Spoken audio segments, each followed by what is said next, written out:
you so much for joining us today at Dell's Innovation Day. We had a great afternoon. And so we're ending up this great day with a fireside chat interview and conversation with you. And I hope that also after our conversation, some people have some questions for you. But before we dive into the topic of the day, I would like to know more about who is Felipe, if you can tell everyone your story. So instead of me introducing you, I would love for you to say, who is Felipe Sommer? Great, Claudia, thank you very much for having me. It's great to be here. Always like to be around Endeavor and their initiatives, so glad to be here. There are two people in the audience that I know, Vero, hi, and Freddy. How are you guys? So Freddy has a lot to do with what I'm going to talk about. We met at the time that I was studying Nearpod. So talking about me a little bit.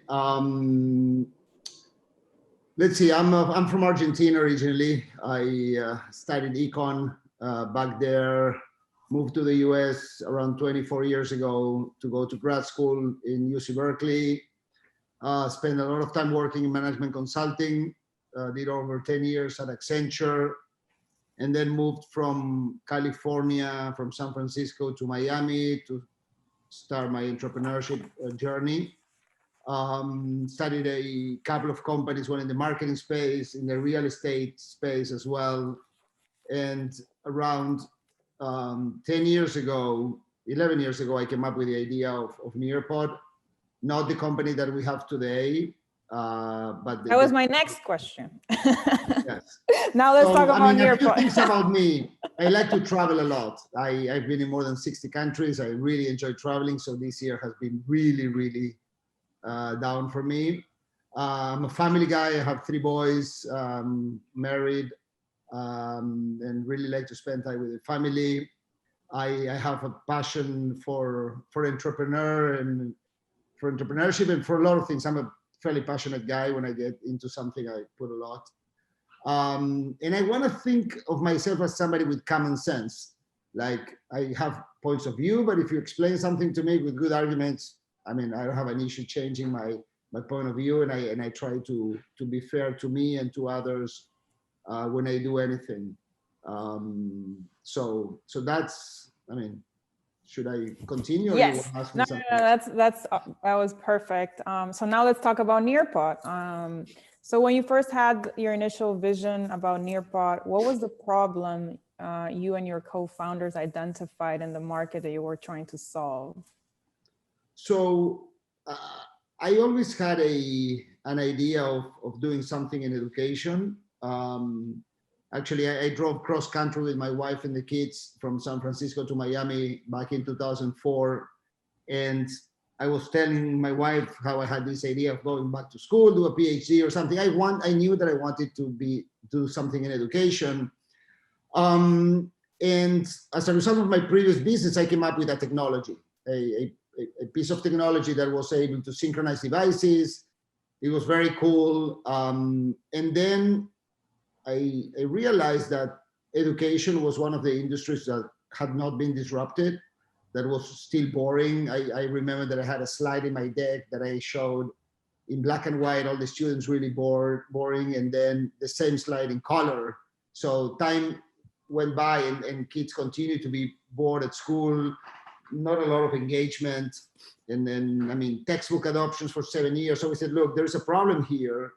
And there's some things going on in the marketplace that are really intriguing. One is everybody has internet now, and there are digital books, and there are devices going to schools. At the time, Apple was flooding schools with iPads, and then Google started with their Chromebooks.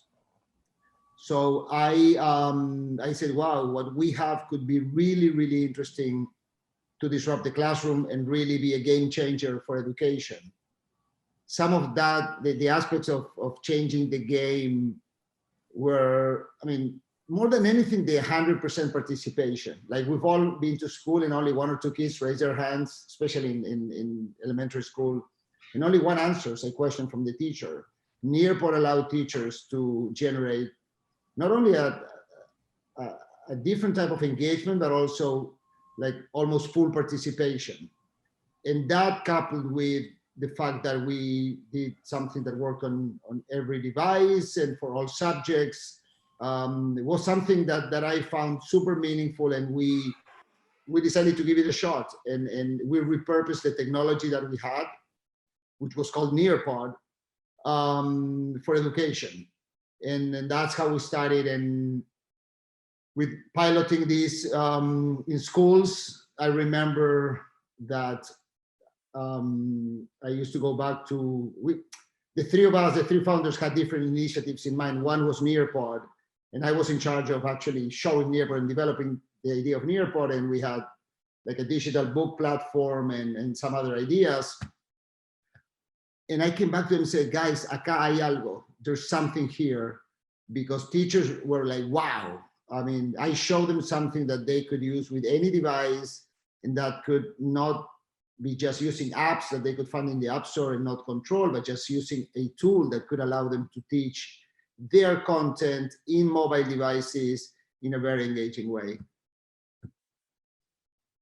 So the three of you had different ideas, and then how did you come to an agreement that this was the technology and Nearpod was the brand name we're gonna go into the market with?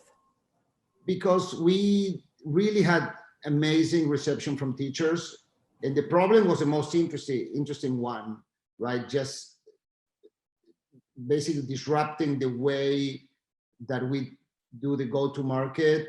Like if we developed a digital book platform, we probably would have gone to publishers and tried to engage them. And it's a typical B2B business that we thought was really hard to scale. So this was something super interesting, because we said, wow, we have something that we can give away to teachers and they can start using it. And then we'll figure out about the paywalls and how we can get money from them. But if we, at the base, we can show them something that they use, which is super sticky, because once you start building content, then you use it.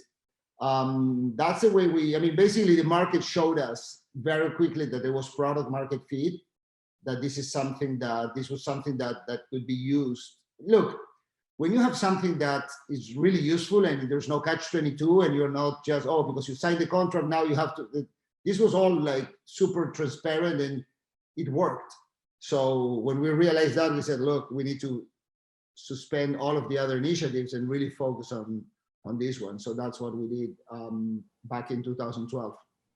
Okay, so you started in 2012 with the initial technology. How much did you have to iterate the technology and keep changing and adapting it, testing it, and going back and forth with discussions with your teachers to understand where Nearpod had to be at that? Because I'm sure you still are continuously innovating, and that's the topic of today: innovation, yeah. Right? Constant innovation. So look, when I launched the first app in the App Store, there was only iOS on May 10th, 2012. I thought that we were almost done with spending money in product, and that was a complete erroneous decision. I mean, the thought, because we keep spending more and more. Look, I have always had this philosophy of ship it, then fix it. So we started with something. It was super buggy. Today I would be ashamed of that technology. And then we started listening to clients is super important. And we started basically iterating the technology. We started with a platform that allowed teachers to facilitate the classroom experience in only one technology, iOS. Yeah. Now, then we started building other apps in Android, web. Then we started building content, because we realized that teachers needed content that was ready to teach, not just a tool to produce content, because the early adopters could produce content, but not everyone can do that. We simplified the usage like big time. It was super complicated to create lessons, to do onboarding. Everything was complicated at the beginning, and we spent a lot of money and thought process in terms of simplifying the tool. We added, we can talk about product innovations that we've done, but basically we listened. A good story that I always tell is that I used to go and engage teachers to use Nearpod so they could pilot it. And I went back to my product team, and the features that I proposed to them had teachers' names. So this was the Kirsten feature, because this woman, Kirsten at Pinecrest, told me that, oh, you could use the iPad as a canvas, and now students can draw and highlight the main idea. And I said, wow, the Kirsten feature. So going back to the product team with specific ideas from the users was really important for us. And I guess implementing those ideas fast, right? So that you respond to your clients, bringing it back to them. That's important. Very fast, and always version 1 of the idea. Like the vision was important, but you never develop for the vision. I mean, you need to keep that in mind, but especially when you do beta with users, you can tell them, look, this is the way it would work. Give me some feedback. We still cannot generate reports on this feature, but you put it out there. If you wait until everything's perfect, then you're late to market all the time. That's part of the DNA of the company and the entrepreneur, right? I mean, ship it, test it, iterate it all the time. This is not like building a house that once it's built, you're gonna change it, or it's really costly to change it. This is web, this is technology. I mean, it doesn't work, you change it. Of course, if you ask me now, with the volume of users we have, we don't put things out there that are not fully tested and that are not robust. Yep. 10 years have gone by. At the beginning, we used to put out there things that were not that good. I mean, they were good, but they were not, I mean, ready for prime time and millions of users to be using it at the same time. Yes, and I think something that we've never done was improvise the reliability of the tool. So I wouldn't put something out there so it breaks and nobody can use it. I'd rather have somebody use a feature that is sort of not great, but it works, rather than having something amazing that breaks. Yeah, and I think today part of the discussion was, you know, how important it is to have product market fit when developing your products and going to market. And for most of the entrepreneurs in this call, what advice would you give them from those learnings of 10 years? Well, when at that stage, the way that I describe it, I like to use analogies for everything because that helps me understand what I'm talking about. So you need to put together something that customers start buying, and then you find a repetitive process, and then to scale, what you need is money. It's like putting fuel to the fire, right? You have a small fire, it's going, people like it. Now I need to put a lot of gas so the fire becomes really big. That's what I explained in some of the initial fundraising meetings. I was in charge of explaining, look, this is the funnel, this is how it works. 3 teachers use it, they talk to the principal, we call the principal, then we put this proposal in front, they use, and that proved. I mean, I didn't know, I had no idea, but we found a pattern, and then that's when we said, look, clients, teachers are going to buy this, we just need more salespeople to scale it. So that's the way that I think about. I mean, don't start spending money on things that are not proven. And I'm not saying you need to have like a lot of data to prove it, but you need to have some sort of proof. Sometimes it's about gut feeling, right? I mean, if you feel it, it might be good, even if you don't have a lot of data, but you need to have some evidence, whether it's anecdotal or data driven, you need to have some evidence that what you're going to spend, it will stick. And that is when you have product market fit. Okay, perfect. And as the company grew and more people were added to the team, how did the team keep up with, you know, the product and to make it current and competitive? How did you as leaders also keep the team on that constant mindset of constant innovation? And do you want to elaborate a little bit more on how that process was to work with your team and during that growth period? So there are two aspects to the question. Is what we did to keep the product current and competitive. That's one question. The other is how we entice the team to do it. Yes. So, I mean, we kept adding every release cycle more functionality. We focus at the beginning on the hype and the wow factors. Well, first of all, we focus on making it available, the equity factor, right? So all devices, it needs to, we found that a lot of offerings were just for either Google or Apple or Microsoft. And we said, it's easy to be suitable for all platforms. So we focus on that. Then we focus on content. Then we focus on flashy features. Then once we start having traction at the district levels, we started working on admin tools. So then we bought Vocabulary, which is this company that we bought and gave us a complete different approach in terms of culturally relevant content that was super important at the time. Then we added services to the offering, so customer success. Now, you cannot say people just be innovative, right? This is like just be good. It doesn't work like that. You need to show the culture needs to drive that innovation. So when people see at the beginning the leadership just having like a different approach to a problem, asking questions that make them think, those are ways. And when you are in brainstorming meetings, it's okay, that could be an approach, but what other approach do you have? Like, it's more fostering the culture of innovation and allowing people to spend time and eventually failing. I mean, we've invested in features that never went live because then we realized that they were not good, or they didn't work well, or the clients or the users didn't understand them.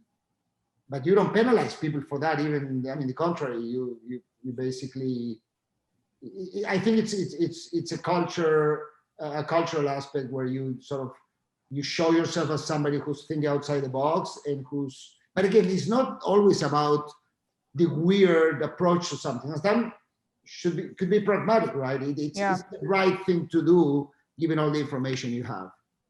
And creating the space within the organization so that innovation can arise, right? And people can feel comfortable sharing their ideas. So then on a more abstract level, what do you consider innovation to be?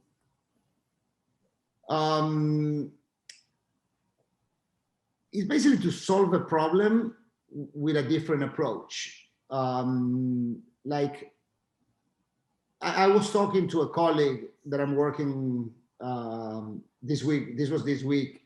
I'm working on new ideas for something, and we were describing a potential offering. I said, okay, what is the killer app there? Tell me something new, because if you don't innovate in some way, it has to be a different approach.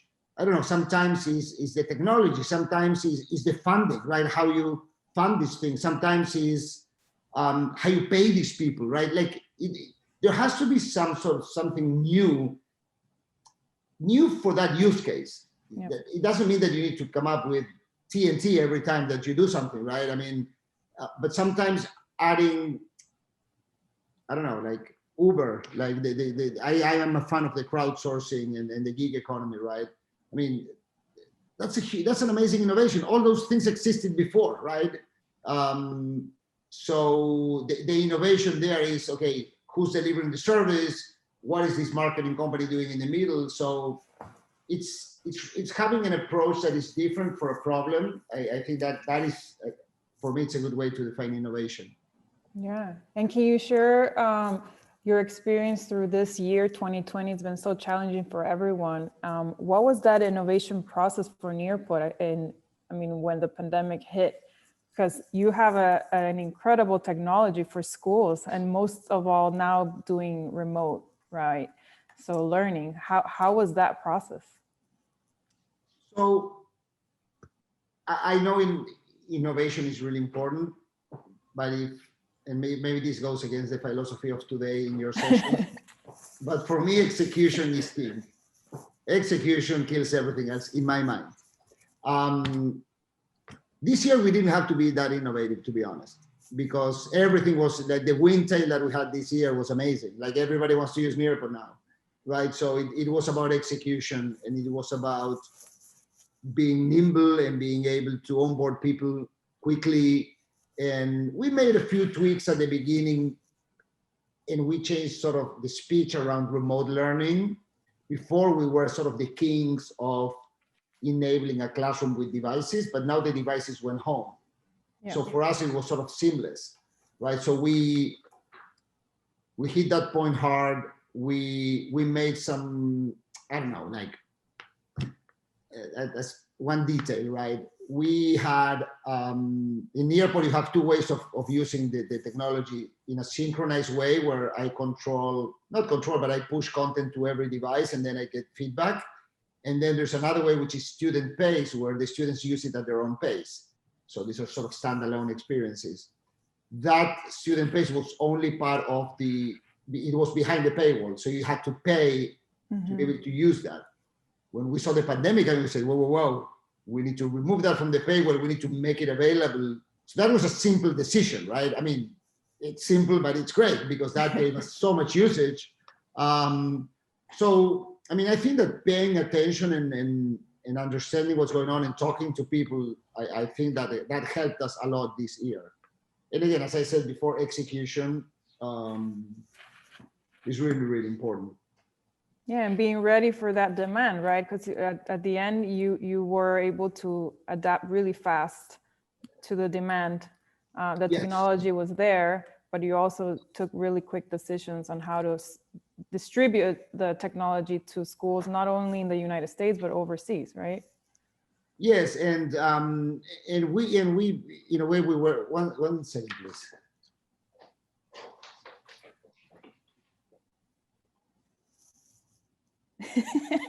Okay, we have a 1 minute break. No, I'm kidding. So if you don't know Nearpod, I would advise everyone. Sorry, guys. Sorry, I had a situation here. Now I'm back. It was 10 seconds break. I was just telling everyone to if they don't know Nearpod, to check out the website and download the app, because it's really really nice. So I think we were ready. We had a great technology, but also we had processes in place. We had a good management team. I mean, at the beginning, some of my friends would say, "Oh, you were really lucky." I don't know if we call this lucky, right? We were here, we were investing. I was convinced that people were going to use devices, like there was a one-to-one situation in education for many years.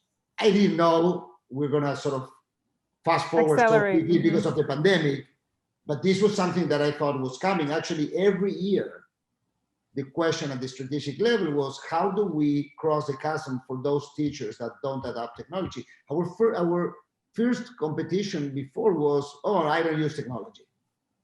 Oh. Now that's gone, right? So I think we had something really interesting, and we had a lot of push from an external factor, but I mean, that's life. There are external factors all the time in life. And then also, I mean, I remember being at your office, incredible offices, and this big team, and then you had to go remote, right? So tell a little bit about the experience of going remote in this, I mean. So we have, I've always been very passionate about very insistent about having people in the office. I thought that to build teams, it was super important to have people working closely together and being friends and going out for drinks. And I think that fosters a great environment.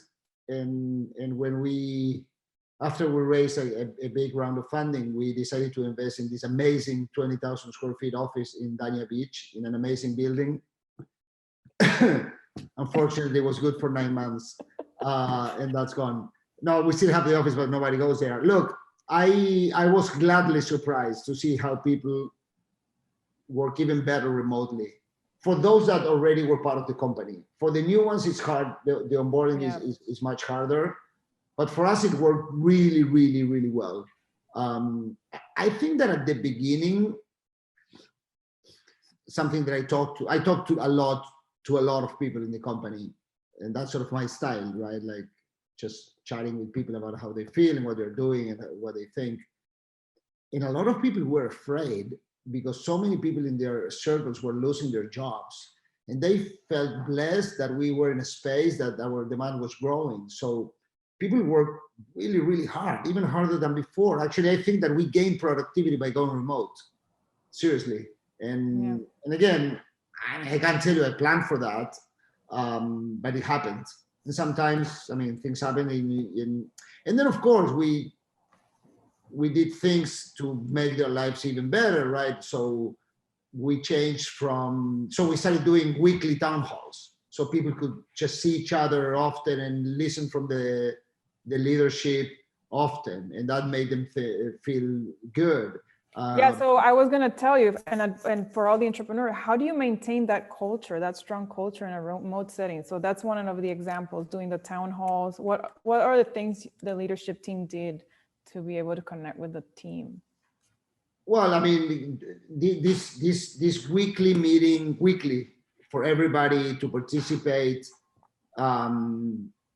was really key for us. Then each group also did their own meetings, like team-wide meetings.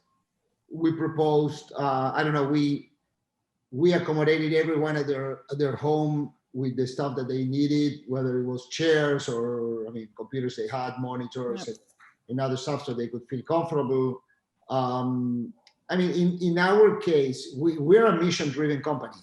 A lot of people who work at Nearpod could make more money working somewhere else. Still, they choose to work for a company which mission is to help teachers deliver better learning outcomes and inspire millions of students. So that worked in our advantage.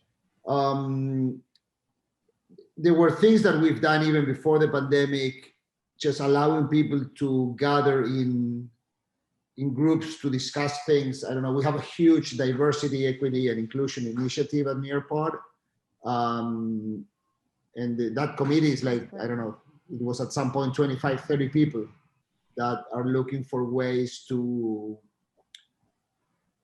doing things that reinforce those aspects. I remember that, I mean, people were crazy in their free time creating content on the pandemic.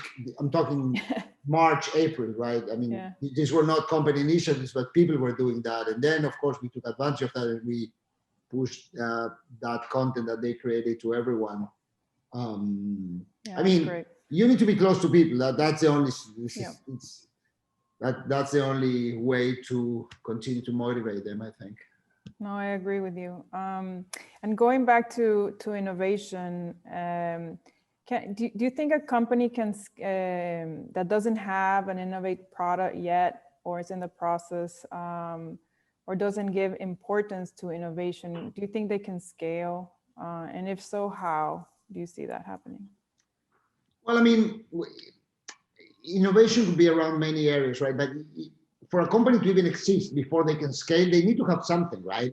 Mm-hmm. Well, some competitive advantage. You need to know about something. If not, I mean, I don't know. I mean, many times I came up with like crazy ideas. I don't know. I went to Japan and I saw these water closets that are amazing, and I said, "Oh, I want to bring them to the US." And I said, "Oh, why? Like, why can I do that? Like, it's impossible, right? I'm not from the space.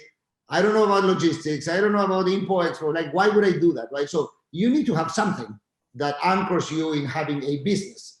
And then you need to have some sort of differentiation, whether it's innovation, execution, I don't know, a lot of funding, something. You need to have something. I don't know that I would call it innovation, but if you have something really, really good, you are innovating in that space. So, I mean, those are the keywords that I think of when you talk to me about scale, right? You need to have something that really differentiates you from the pack. Maybe your only differentiation is that you were like first mover advantage, like we learn in school. Yeah. Like for 2-3 years, the three of us, the founders, were talking about, oh man, we're early. They don't get it. There's not enough penetration of one-to-one. There's no internet. They don't have money. oh, they have money for apps, but we are not a category. So we felt we were early for a long time. And actually, being sort of a business person, you're always late. Like you're late to real estate, you're late to the stock market, you're always late to everything in business, right? And here we thought, oh, we have something and we're early. Now, when you're too early, you need to survive. I mean, I remember back in California in the late 90s, there was a supermarket called Webvan. It was an online supermarket. They were early to their times. They could not resist because they needed a huge amount of capital. But now that would be golden. I mean, years ago, right? So early is good, but not too early. Okay, great. So I have one more question before I open up for Q&A from the audience. Do you have any insights or recommendations to entrepreneurs who are in that inflection point, you know, about to scale? Is there any advice you want to give them? Yes. Or even if they're thinking of pivoting, right? So inception point or pivoting. So, I mean, these are general advices that I always, I don't know if I can give advice, but the things that I feel that are important, Yes, you can. right? You've gone through the journey. So focus for me is key. Like it's very easy for when you have a small company to start getting motivated and excited about new verticals, and I think that you need to have a lot of focus on the use case that you wanna be a leader. 5 years ago, or 7 years ago now, I don't even remember, I launched Nearpod for business because I thought, wow, when I have an application and it's really cool, and if I change the graphics a little bit, I can start selling to companies. And I actually created a new app, and it was a miserable failure. I had nothing to compete in that market. I didn't know the space. I didn't have the product resources. I didn't have the salespeople. So I needed to fold it back. And that was a complete lack of focus. We have been thinking about other use cases. So we've been really focused on US K-12. International, higher ed, corporate training were always very attractive value options that we were very rigorous about not taking because that would be huge distraction. So focus is one. Execution, super key, more than anything. I'm a fan of execution. And then hiring, right? Like your company is as good as your employees are, right? So you need to hire well. And that doesn't mean that you need only people with amazing pedigree. It really depends on the stage of your company, right?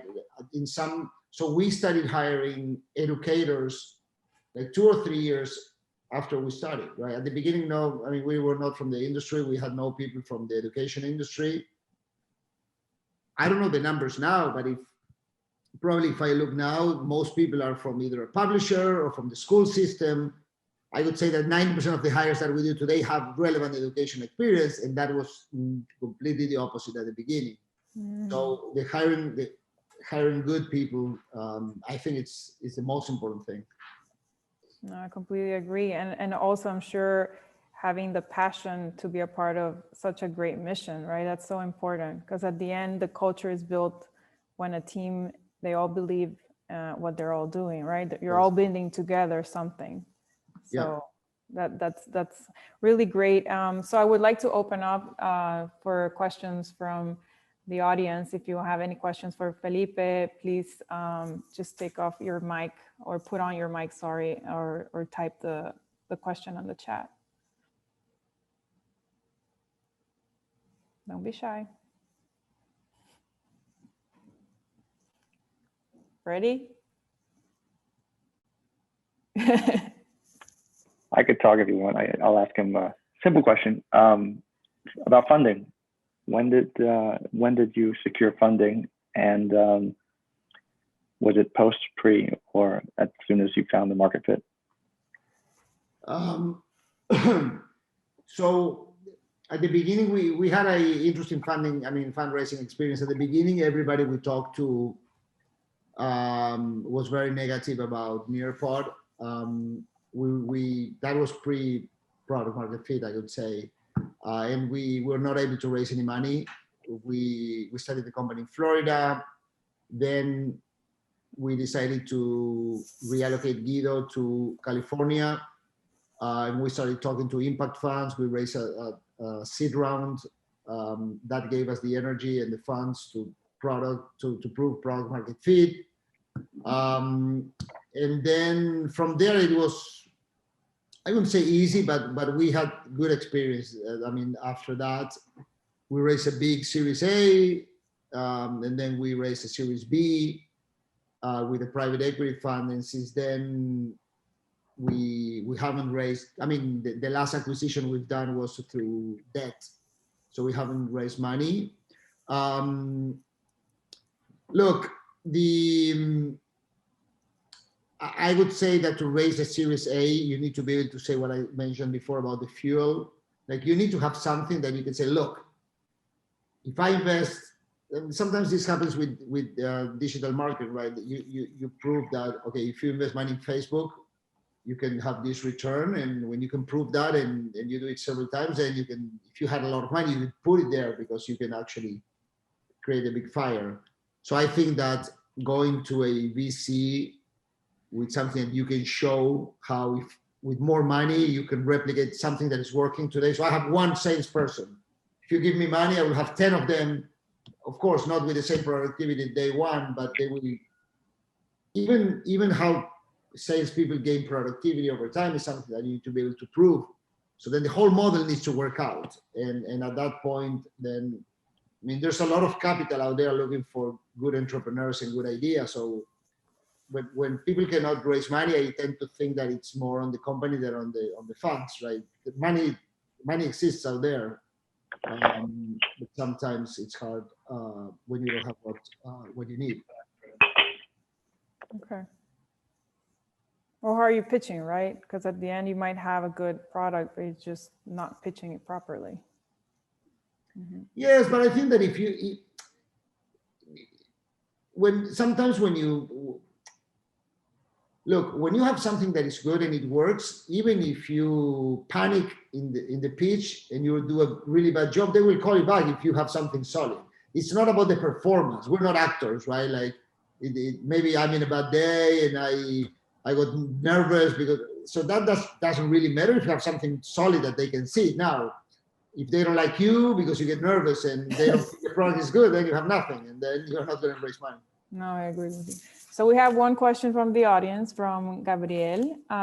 So from one Argentinian to another, is Nearpod deployed in emerging markets, and what are the challenges to enter this type of markets? So Nearpod is used in many geographies. We don't even know. I mean, we know that in more than 100 countries, Nearpod is used. We started being intentional now about the international markets, and in the last 6 months, we hired a team. I mean, we assembled a team? Yeah, we assembled a team of like, now we're going to be 12 people. We had only one 6 months ago, to start being more intentional, to be intentional with resellers and have a reseller strategy. We have a lot of demand.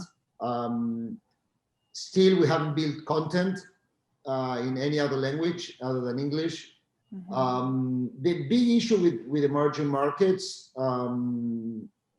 is the device availability. I mean, EdTech has taken off first here, but there's a lot. I mean, we have a lot of usage in United Arab Emirates and in Australia, in UK, in Brazil, in Mexico, in Singapore, in Hong Kong. I think that the growth that we're going to experience over the next few years in international is going to be more than in the US. Because in the US, we have a lot of penetration now. And internationally, we are very, very nascent. And at the end, the technology is being used in the content is in English. Are you exploring of translating to Spanish or another language? Yes.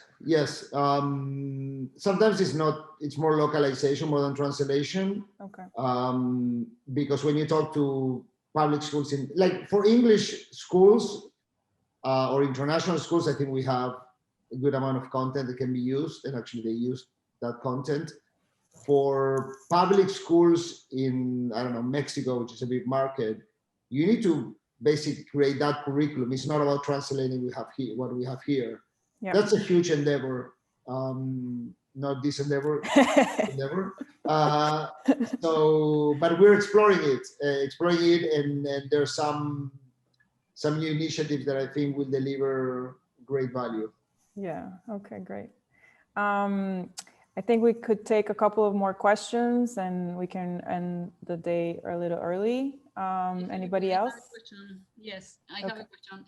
Felipe, with the virtual learning now, since April, in the public system, we saw a lot of training for the kids, a lot of training for the parents. And when the school started, it's like doing some social listening in the Miami-Dade public county pages. We see that at the end of the day, the teachers were not very techy. Most of them, they didn't know how to do a Zoom or share the screen or put the students on mute. How do you tackle that challenge from Nearpod? What is your strategy from that perspective? Did you find the same challenge? Does it vary by market? Is it the same in private schools and in public schools? How do you see that? Gracias, Vero. So teachers have a lot of issues with technology and with teaching in a different environment, in the same way that we all have it. These are human beings that have issues with this situation. So professional development is something that was super important before the pandemic, and now it's even more important, because professional development is basically teachers adapting and modernizing their teaching strategies based on what's new. That still exists, but now we're adding the complex of the remote experience, the technology, not only technology. I have an 11-year-old kid. Yesterday he was telling me, I'd rather go to school. I get too distracted. I go into YouTube and everything all the time when I'm looking at the computer, and I can cheat, right? So even my 11-year-old was telling me that. So it's really, really hard. What we're doing is that we are offering more and more training. We beefed up our professional services team to deliver better onboarding, more trainings. We created a lot of materials. I think that's across the board. Clearly, public schools, I think they're struggling more, although most of our business is in public schools. We have private schools, but like 80% is public. So and it really changes by market, but I'm not sure like what the different tiers are, and I don't know if California is better than Texas or Florida. But that what you've touched on, Vero, is something that it's a struggle.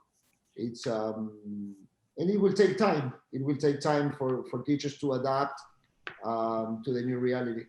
Do you have some teachers, the more techie teachers maybe being influencers or leading other teachers, or do you have some opinion leaders or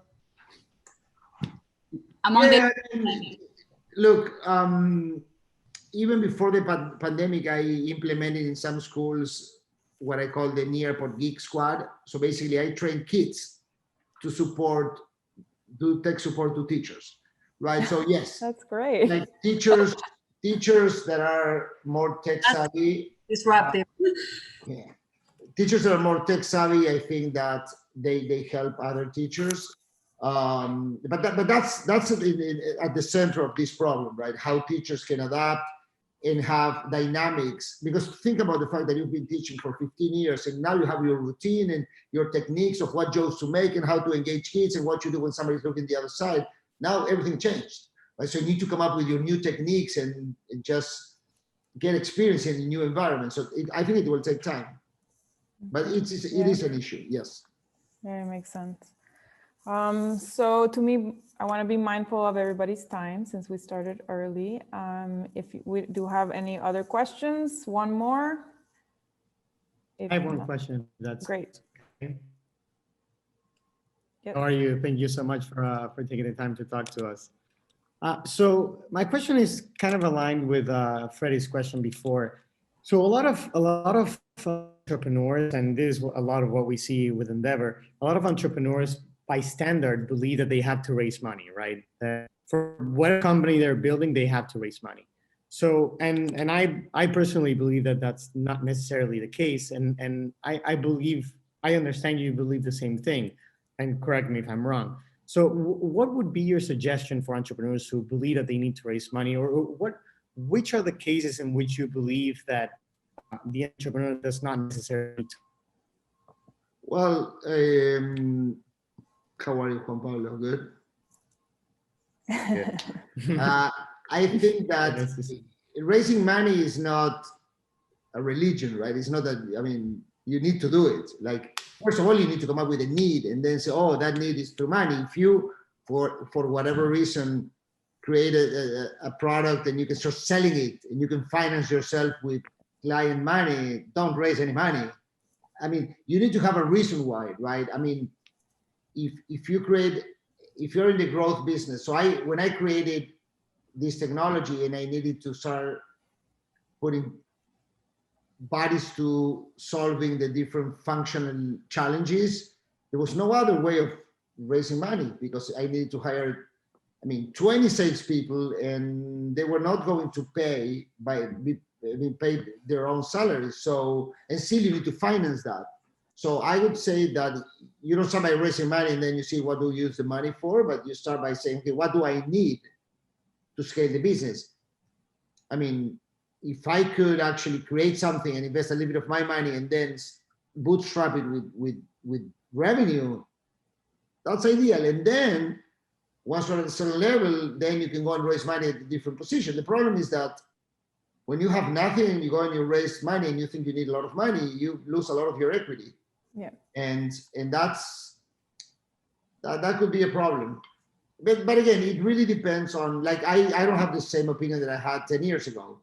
And I evolved, right? And you learn. So I don't think I'm going to raise money for the next one, unless this is that I want to. No, if you want to scale something badly, you might. But again, you might raise less money at the beginning. I don't know. It's not a one answer fits all situation. But first of all, understand what you need the money for, and also what type of monies are better, right? I mean, maybe maybe it's better to go with friends and family first, and I don't know. They're different configurations. Great, thank you. And also which partner you want to bring in, right? That's key, right? When you say partner, you mean co-founders, or you mean the investor? Ah, okay. Yeah. Yes, you need to do your due diligence. I talk to a lot of people who I have conversation about the people that are going to invest in their companies, and sometimes I have one of my friends who's now a VC. He sometimes connects me with people that he's going to invest because they want to prove that he's a good investor to have in his cap table. So I basically talk to them about my experience with that investor. Mm-hmm. So yes, you need to do, due diligence of everything is super important. Okay, great. Well, thank you so much, Felipe. Any last advice to everyone on this call before we wrap it up? You have to work very, very hard. At the end of the day, there's no luck. You have to work hard. There's no free lunch.